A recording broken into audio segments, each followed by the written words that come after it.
So let's get into another positive to start off the year. Gravedigger has a new album coming out January 17th, 2025. Now, I ended off 2024 on a high note. I ended up having two really cool interviews. I had Andy Darris from Halloween. He came on at the beginning of December. And then I had Chris Boltendahl from Gravedigger come on the show to promote the upcoming album, Bone Collector. You know, I got to be honest, Chris is a really, really cool dude. I have the utmost respect for him. The band is celebrating 45 years. 45 years. Now, I know Judas Priest celebrated 50 years, but Gravedigger has been around for 45 years. You know, when I think of Gravedigger, I think of Noise Records. There are 4 power metal bands that came off of Noise Records that were huge for me, and still to this day are 4 bands that I absolutely love. Obviously, Gravedigger is one of them. They were one of the earlier signings on Noise Records. Halloween, Rage, and Running Wild, all 4 of those bands. We actually, in that interview, which I'll link in the show notes here on YouTube, that I'll put the full interview up. We talk about those bands. We talk about Noise Records. We go into a lot of history behind Gravedigger, their time in Noise Records, how they got their start, all the the concept albums that they've done over the years, and just we go through a history of the band. And I was able to actually see the band tour the United States opening for Blind Guardian, and it was I'll tell you what, Chris is a phenomenal frontman. He really knows how to work a crowd. The show was fantastic, and Gravedigger's been one of those bands I've consistently loved for close to 30 years now. So let's talk about the album Bone Collector. Now, for those of you that follow Gravedigger and know the band really well, you know the band always does a concept record pretty much almost every single time.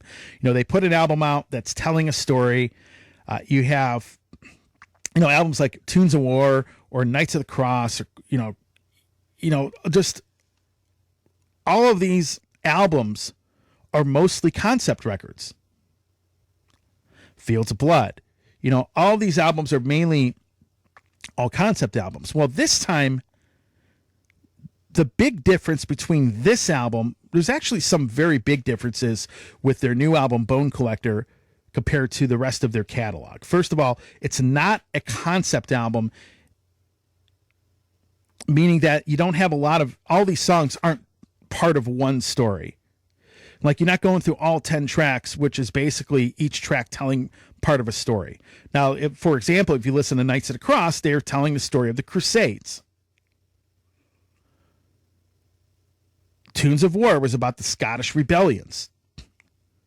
Excalibur was about King Arthur.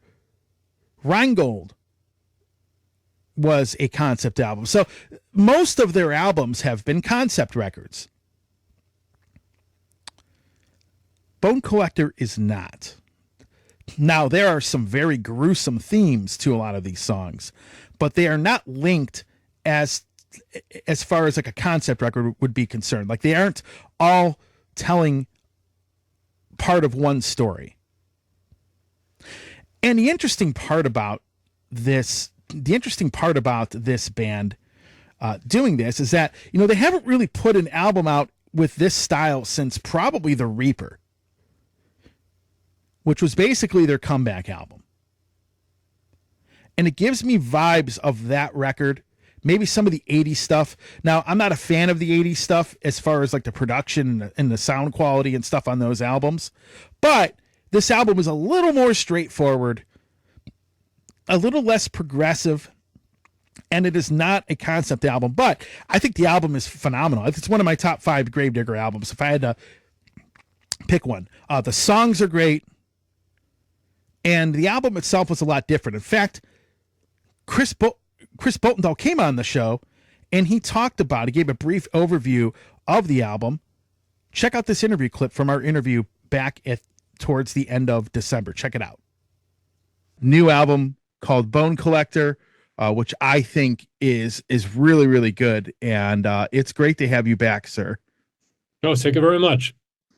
All right, so let's talk about this record. So I've had some time to listen to it over the last 2 or 3 days, and it's just there's something different about this album compared to the last album. I'd like to think that getting a new guitar player may have something to do with that, but overall, I mean, the album's just straight ahead heavy in your face, and in my opinion, one of the heaviest albums you've ever done. And let's talk about this record, man. I mean, it's been a while since you had a record out, like an actual, Gravedigger album. Let's talk about Bone Collector. Yeah, when Toby Kersting joined the band, uh, it something changed, you know. As usual, if a new guitar player, a new member will join the band, something happened. And with Toby Kersting, he's a really old school heavy metal fan, you know. He loves Running Wild, he loves Halloween, he loves Yeah. Gravedigger, and he's a an awesome guitar player. But on the other side, he's an awesome fan, you know. He has a huge collection of records at home, CDs, vinyls, and yeah.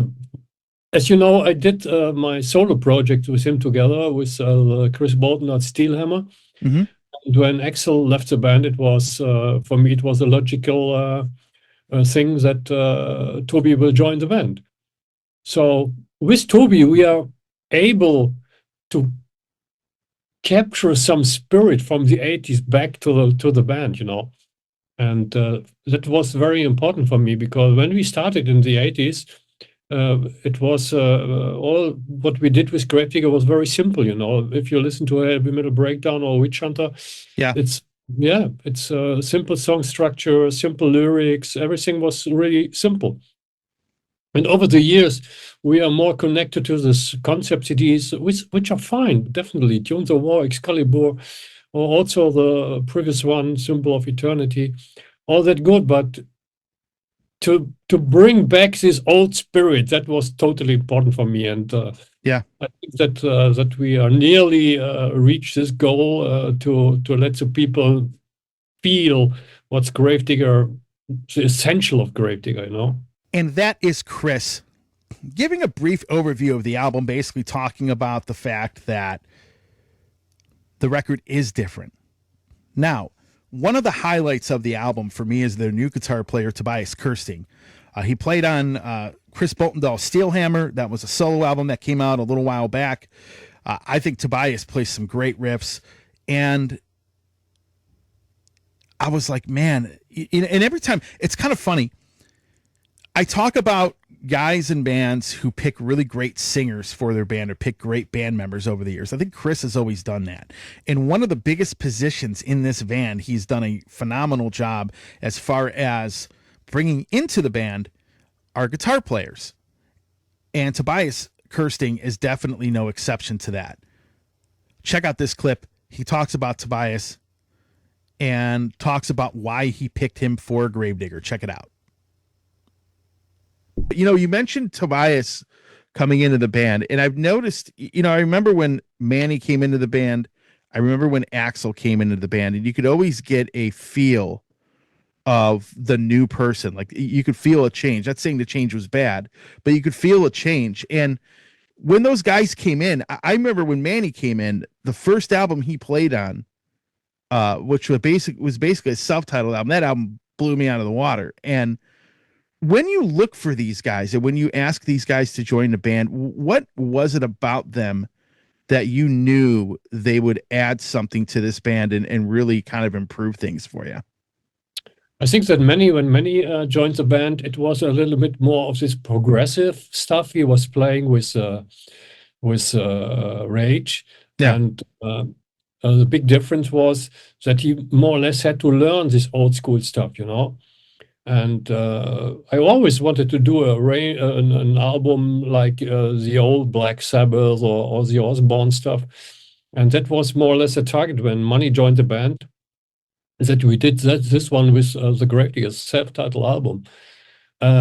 When Axel joined the band, we thought about doing a second part of Tunes of War, and we created this one with The Clans Will Rise Again. And when Tobias now joined the band. We said, oh, wow, we are fucking old school again. So he can play all this stuff, and he loves it because that you can listen to this album that Tobias is still loving the stuff he's playing, and we it needed a couple of time to find out the right sounds of the bass, of the drums, and also of the guitars to find the signature sound from Gravedigger again. I think that is something we left a bit in the last 10 years, this signature sound we created. And that was a main target. And that everybody in the band said, okay, let's go back to this sound, not sound like a heavy metal breakdown album, but the spirit of this first album should be in the new one. And yeah, we worked a lot on that, and it came naturally that it sounds like the older albums, but I think with a timeless sound, and yeah, it rocked. Okay, and that's Chris talking about the newest guitar player in Gravedigger, Tobias Kirsting. Again, I think Tobias brought new energy into the band. I think that's part of the reason this album is as good as it is the fact he brought a new guy in, brand new energy, different style of guitar playing, and man, the album rips. To me, starting off the year with this record, I give it a 10 out of 10. It is that good. It is definitely an album of the year candidate. And I'm really excited for everybody to be able to hear this album, because I'm going to be honest with you, the singles that are out right now do not do this band justice. And not just the band, but they don't do the album justice. Sorry. And I think that departing away from the concept album thing and going back to the roots of what this band began doing, it's kind of that song "Back to the Roots" off, that they re-recorded not long ago. The fact they've gone back to the roots for this, to basically kind of just write more straight ahead songs. There isn't as much progressive stuff. You don't hear as much. You don't hear this concept album type thing. You don't have all these interludes and things like that. I think it's great. The album rips. I mean, you really couldn't go wrong with an album sounding like this. And it's great that they kind of went back and did something like this. Because again, the last time I heard songs written the way that these songs are written was the album The Reaper. I mean, Heart of Darkness was okay. It was a little more, it didn't have as many fast songs on it. But The Reaper definitely did. I mean, The Reaper was kind of like their comeback, like full-length comeback album. Or Symphony of Death, that EP. And not to use a pun, but again, back to the roots, what they started off doing. And a lot of these songs, I'll tell you what, when you read the lyrics and you listen to them, these songs have some pretty brutal themes to them. A lot of it has to do with serial killers and all sorts of stuff. And I'm going to go back to the interview with Chris again, where he elaborates on this. Check this out. So is there any actual concept behind the title? Was there a reason you titled the album Bone Collector? Yeah, there's a really small concept behind that, because we have the Reaper album, we have the Return of the Reaper album, and I don't want to call the new album The Reaper is Out of the Coffin or something like that, So that was the reason why we would be looking for a synonym for the Reaper, and then we found it Bone Collector. That sounds more brutal than the Reaper, and I love that. Yeah. No, it's not a concept CD. It's we have some different topics on it. Like Killing is My Pleasure. It's about a guy called Robert Kuklinski. He was a mafia killer in the US. He killed more than 200 people, and he went out to kill from like a 9-to-5 job. And we have The Rich, the Poor, the Dying is some critical stuff about people. A very small percentage in the world has so much money, and 80% of the people don't have any money, and there's a lot of poorness and everything. So, but we have also this typical Gravedigger lyrics, like Kingdom of Skulls or Bone Collector. I love this Bone Collector chorus because he's a bone collector, grave dictator, death protector, and bone collector. That is more cliche you can't have on an album, you know. Yeah. Yeah, and again, those the first two songs in the album, which you just talked about, uh, those are two of my favorite tracks on the album. I think that what Tobias played on this record to me is it just you never know what you're going to expect when you get a new guitar player. I mean, it's one of those things. When I started listening to the riffs and the actual songs and how heavy they were and how straightforward they were, it was great. It actually reminded me of your old days. It reminded me of the Reaper album a little bit, when, that album came out. And the songs, I'm not saying they sound the same, but obviously the production's a lot better. But yeah, it was more, you didn't do all these big epic, intros and things that you've done on these concept albums. You just went straight back to the old days. And then, Yeah, yeah, that was our intention to do that, no? And to make it simple again, because people, at the end, I want to entertain people, you know. yeah, And we are not a social critical band like System of a Down or this guys, you know. We want to entertain like Judas Priest or Saxon, making good songs, faster songs, slower songs, mid tempo, but always in a simple way, like you expect from a German heavy metal band. Yeah. yeah, yeah. The other song probably gets overlooked because it's the last song in the album, "Whispers of the Damned." Yeah, that is It's a also a more or good one. less. Yeah, it's not an epic song, but No, I think that the lyrics are really, yeah, brutal, because it's about the commander of the concentration camp Auschwitz. yeah, That he also, like Robert Kuklinski, the mafia killer, he's working like a 9 to 5 job, sending people to the gas chamber, killing millions of Jews and other people, and then going back home, sitting there with his family, having dinner in the evening. Oh, what you yeah. did? Like it's nothing. Like he just didn't like nothing happened.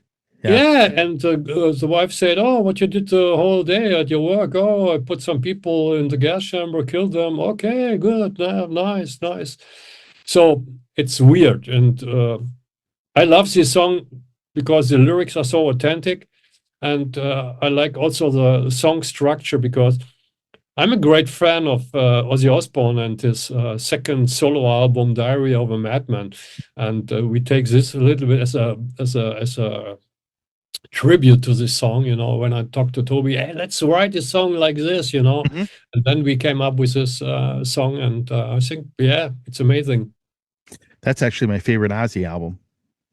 Yeah, I mine just did too. I just did an episode on that album. Yeah, it's my favorite Ozzy album, and it's interesting because it was so different from Blizzard of Oz. It really was, But yeah, I noticed a lot of the lyrics. I mean, there's a lot of very dark topics in this album, and what inspired you to write about? There aren't obviously not every one of them. It's not a concept record, but what inspired you to write about a lot of this stuff, especially a lot of this more brutal stuff that's happened, throughout history? I have a dark soul, my friend. No, uh, you know, I'm such a peaceful guy, but I have this fantasies. You know, not that I live these fantasies in my normal life, but I can put that to my lyrics. And I'm some kind of storyteller. You know, like uh, uh, like writing a book or something, and but in Yeah. a short way. You know, and I love to deal with this kind of topics. So perhaps I'm weird. You know, there's a song on this album also which is a little bit autobiographic. You know, it's Made of Madness. Hmm. To do this job, to do this kind of music, you must be made of madness. Yeah. And, something I have this part in me who is mad about this kind of lyrics. Yeah. You've always been in a lot of the lyrics. You've always written about something in history. you know, the kind of the brutal part of the history, like, you know, Knights of the Cross, you know, again, about the Crusades, right? You wrote, you know, when you listen to some, I was listening to Heart of Darkness not long ago, and I'm listening to some of these other albums, and really, there's a lot of history that you write about, and you know, more of the brutal side of things. But I've always had that. That's always been what you've done, right? And I'm listening to the lyrics of this album, and I'm like, man, you know, Chris is, you know, I'm thinking to myself, this is about some guy getting killed, but I can't figure out what inspired it until you just told me. But yeah, I mean, it's always been a trademark of yours with that. And I did definitely get a lot of that vibe from the album itself. You know, Graveyard Kings, another great song. I was thinking about that just now. But overall, I think that you did I think this album's much better than the last one. And that's Chris talking about the themes behind a lot of the songs. So again, I'm going to end off this segment here really quick and just say, again, this album's a 10 out of 10. To me, it's one of the top 5 albums they've ever put out. The production I thought sounded very good. He did, you know, Chris did talk about in that interview about why he started taking over the production of the albums. And generally speaking, I like the more straight ahead songwriting. I think it was a great direction for them to go in. With that said, let me know what you think. If you've heard the album or you've heard the singles, what do you think about the newest Gravedigger album, Bone Collector? Let me know in the comments. What do you think of this record? Have you heard it? What do you think? What do you think of the singles? I'm interested to hear from you. Hey everybody, Tony here from the Metal Command podcast. Again, I appreciate your support. Since 1998, I have hosted this show in one form or another, starting off in radio and now in the podcast format. Again, thanks for watching, and if you like what you see and hear on this show, by all means, please hit the subscribe button, hit the little bell to be notified anytime I do post a video, and if you see this program on any other form of social media, please give me a follow there. Again, I always appreciate your support.